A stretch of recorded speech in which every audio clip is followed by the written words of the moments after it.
Hey friends, welcome back to Simply Home and Harvest. I'm Jen, and today we are going to make a delicious dinner. Also, we're going to include a dessert in there.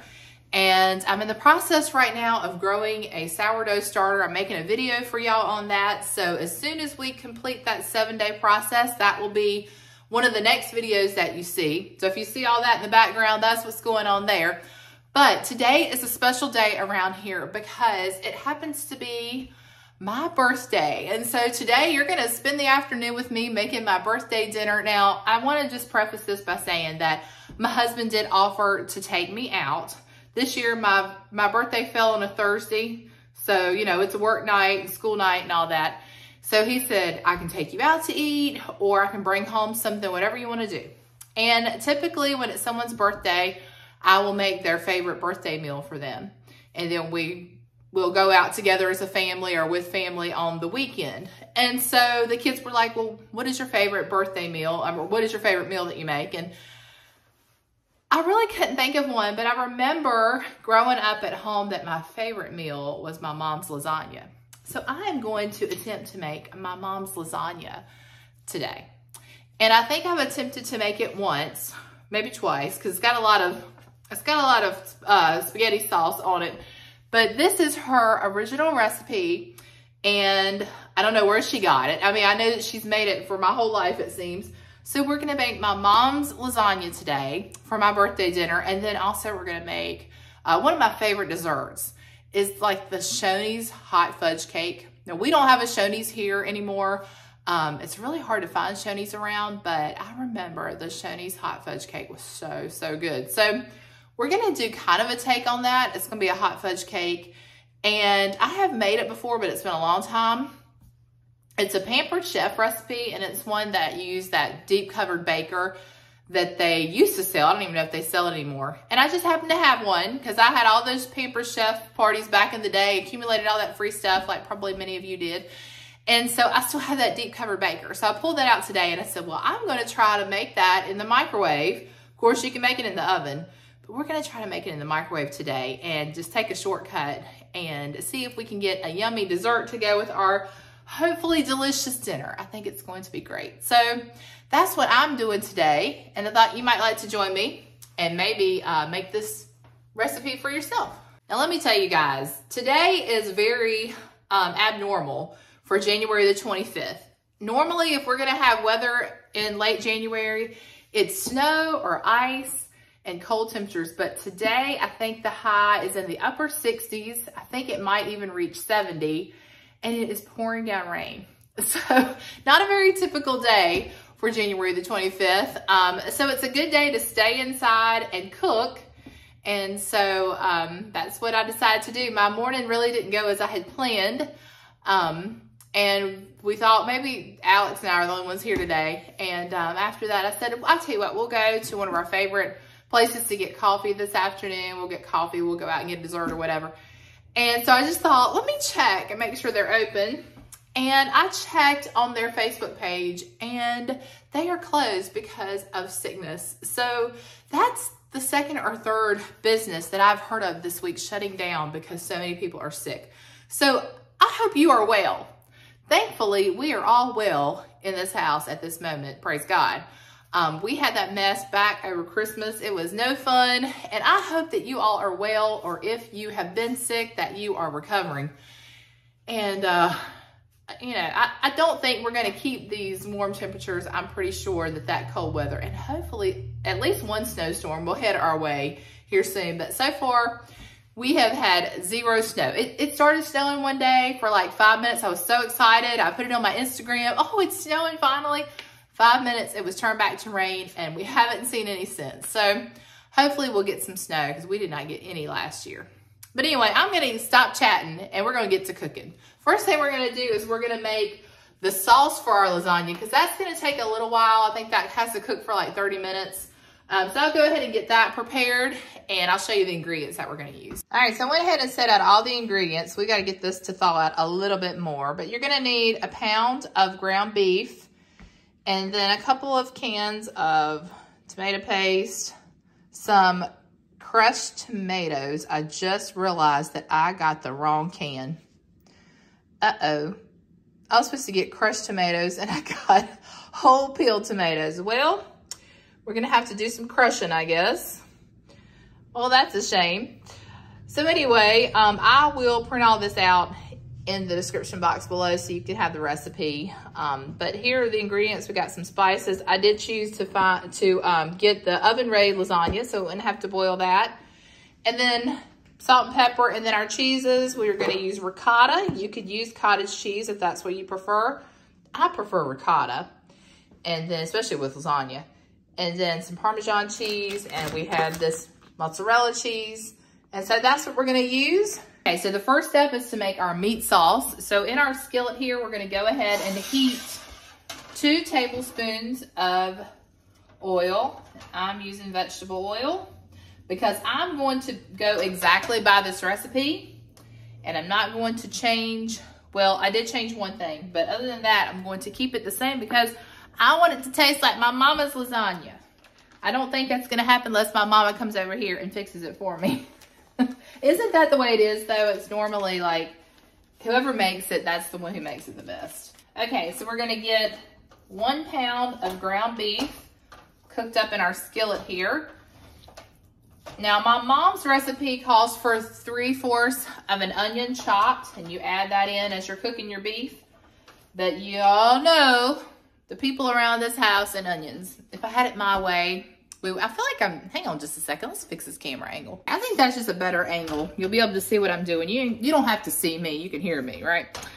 All right, so like I was saying, my mom's recipe calls for 3/4 of an onion chopped, and you add that in while you're cooking your meat. So instead of doing that, once we start getting our meat browned, I'm going to add in just a little bit of minced onion because Tim does not like onions in very many things. And if he crunches down into an onion, the world will end. So we don't want that to happen.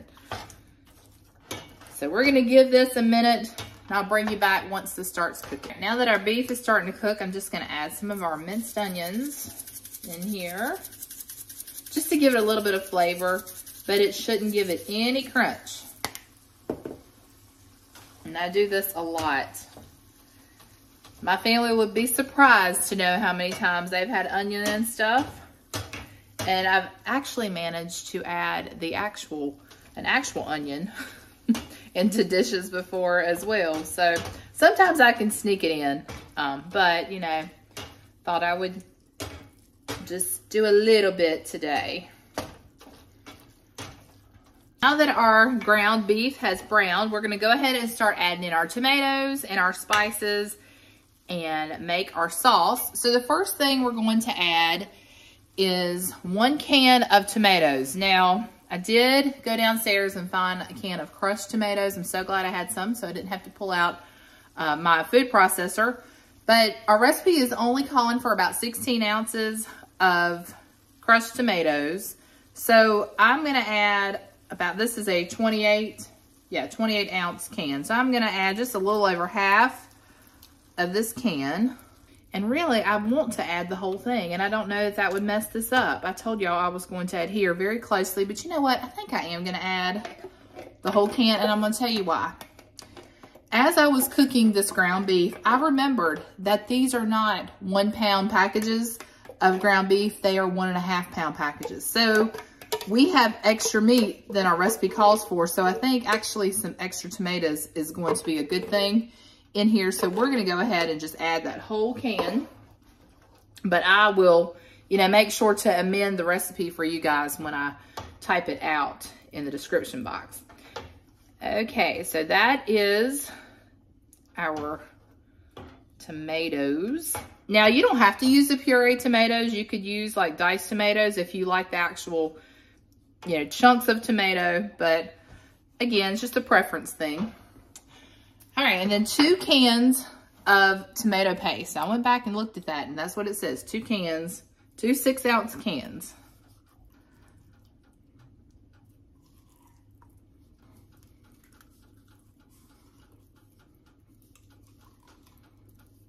All right, next we're gonna add 2 cups of water, and I hope that the skillet is deep enough. Oh yeah, it should be fine. And just gently mix this so we don't make any splashes.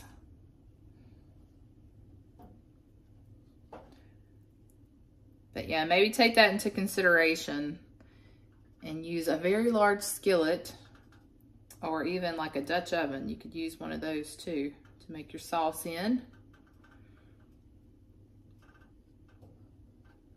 All right, now we're gonna add in all of our spices and our salt and sugar.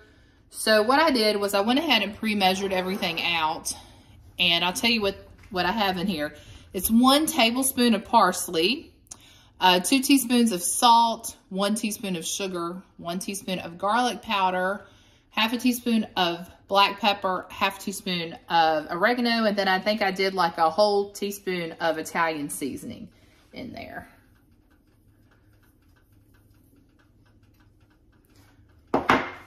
So get that mixed in. Now, once I get this mixed in, I'm just gonna go ahead and turn my heat down to low, probably like to about a 3.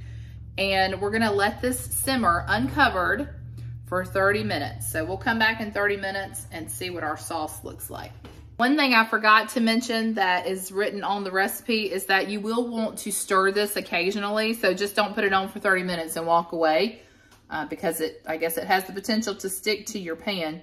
So just come in here and stir it maybe every 5 to 6 minutes.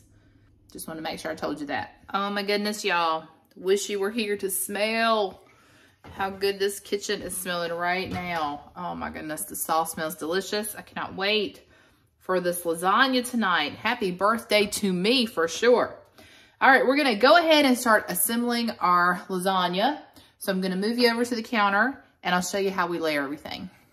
Okay, so the first thing our recipe tells us to do is to add a cup of the sauce to the bottom of our 9 by 13 baking dish. And I'm just gonna use this ladle and kind of eyeball it, and we'll make sure, you know, it'll be close to a cup. My husband asked me one day if I was a rule follower as a child, like if I was really good at following the rules, and I think he was implying that I'm not very good at following rules. And so I don't know, that's something we'd have to ask my mom about. I don't remember being told that, you know, I didn't follow instructions well. I remember I couldn't sit in my seat and I talked a lot, which I guess would probably mean I did not follow the rules. But anyway, I'm not very good at following recipes and doing exact measurements, so he might have a point there. I'm gonna try my best though. I'm gonna try to behave and do this exactly like the recipe says, or pretty close, so that we can have the same results. All right, so first step was to spread a cup of sauce on the bottom of our dish. Now we're just gonna alternate. We're gonna do layer of lasagna, then the sauce, then the ricotta, mozzarella, Parmesan. And we're gonna keep doing that until we finish all the ingredients, and then we'll top it off with Parmesan cheese on top. Oh, I don't know if I told you all or not, but I got the oven ready lasagna. I think I did mention this. So we did not boil our noodles, and that is something brand new. I think the last time I was making this recipe, you know, you had to boil the lasagna noodles, and that was a job in and of itself because it's just, you have to have a certain pot and all that stuff. So I like this oven ready version. I hope that it will render the same results.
top there. I did end up adding a little bit of extra cheese like you saw there, but that gave me an excuse to use that new cheese grater and show you what a wonderful tool that is. So I'll have to try to remember to leave that in the description box below so that you can order one of those off Amazon if you want one for yourself. All right, this is what it looks like. It's so heavy. I think it's going to be delicious. I'm so excited to try it. Okay, we're gonna bake it at 350 degrees for about 40 minutes. Actually 40 to 50 minutes. So probably be closer to 50 minutes. You want it to be lightly browned on top and bubbling. And then we're gonna have to let it cool for 15 minutes. So I think we're gonna go ahead and get this in the oven.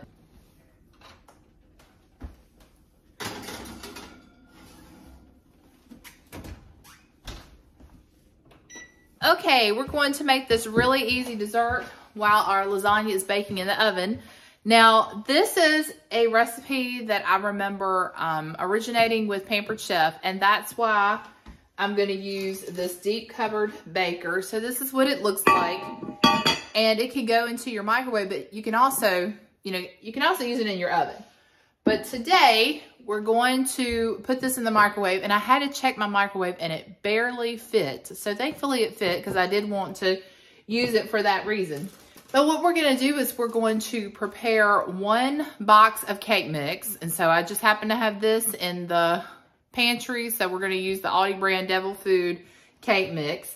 And we're just gonna prepare it like the package says. So 1 package of the cake mix, and then it's 1 cup of water, 1/2 cup of oil, and 3 eggs. I'm gonna get that mixed together, and then I'll show you what's next. Okay, so we went ahead and prepared our cake mix just like the box told us to, and now I'm just gonna pour this into our baker. And the only other step you have to do is take a can of chocolate frosting, and you're just going to take a little scoop and just scoop it on top. Or a spoon or whatever you have. I'm not even mixing it in. Just gonna drop it right on top. I remember the first time I saw someone make this recipe, and I thought there is no way that you can make a cake in the microwave in 11 minutes. And I was just shocked when they proved it to me and then how delicious it was. But now, of course that was 20 some years ago probably, but now we've got Instant Pots and air fryers and all kinds of easy ways and quick ways to create meals. And the Instant Pot still blows my mind that you can do all that stuff so quickly. All right, so we're gonna finish getting that on there. And it's gonna be so good. There was another recipe that I had looked at that I was gonna do, which would have been, the ingredients out of your pantry, like, you make your own cake mix and all that. But because I had this cake mix on hand, I thought I would just use it, save myself a step. And, since it's my birthday, I don't want to be in the kitchen all day and night. It is still pouring down rain. I don't know if y'all can hear that in the background, but it has been pouring like that for several hours. We really don't need any more rain. So I hope it won't cause any problems, any basement flooding or any kind of issues like that. Okay. Now we are going to cover this with the lid and then bake it in our microwave for 11 minutes. All right, Ella's gonna record for me. The lasagna is out. It looks amazing, but remember we have to let it sit for 15 minutes. And I would definitely recommend putting a pan or something under your lasagna, like on if you put this on your middle rack, maybe put a pan on your bottom rack to catch any drippings, because this did come over the sides a little bit, as you can see. So after 15 minutes, we'll cut into it and we'll see what it looks like. But come on over here. Our cake has come out of the microwave. So we're gonna see what this looks like after 11 minutes. Woo! Yummy. Maybe I should have made this closer to the time to eat it, because that is gonna be really good hot. Let's see if we can put a spoon or something in it. This is fun. I like having someone record for me. See how I can see it. Oh yeah, look at that. Ooh, yum, yum, yum. That is gonna be good. What kind of ice cream did you get? Reese's. Oh, that'll be extra decadent with the Reese's ice cream on it. But I know we have some chocolate in there too, but like good vanilla ice cream. And it's got that ooey gooiness. All right, we'll show y'all what it all looks like plated up here in just a little bit. It was a wonderful and delicious meal. It wasn't as good as my mom's, but I didn't expect it to be. It did, however, come close. I'm glad I decided to make the lasagna. Ella had picked up some garlic toast and we just put a simple salad with it, but it was absolutely delicious. And then that cake, y'all. Oh my goodness. So good. It really did have those hot fudge sundae vibes like that Shoney's cake. It was definitely the perfect pick for a birthday dessert. So definitely give those recipes a try. Thank you so much for joining me today for my birthday. I hope that you have enjoyed this video and hopefully it has inspired you to make a good comfort meal for you and your family. Until next time, remember to live simply, use what you have, enjoy the moments you've been given, and I will see you all in the next one. Take care, friends.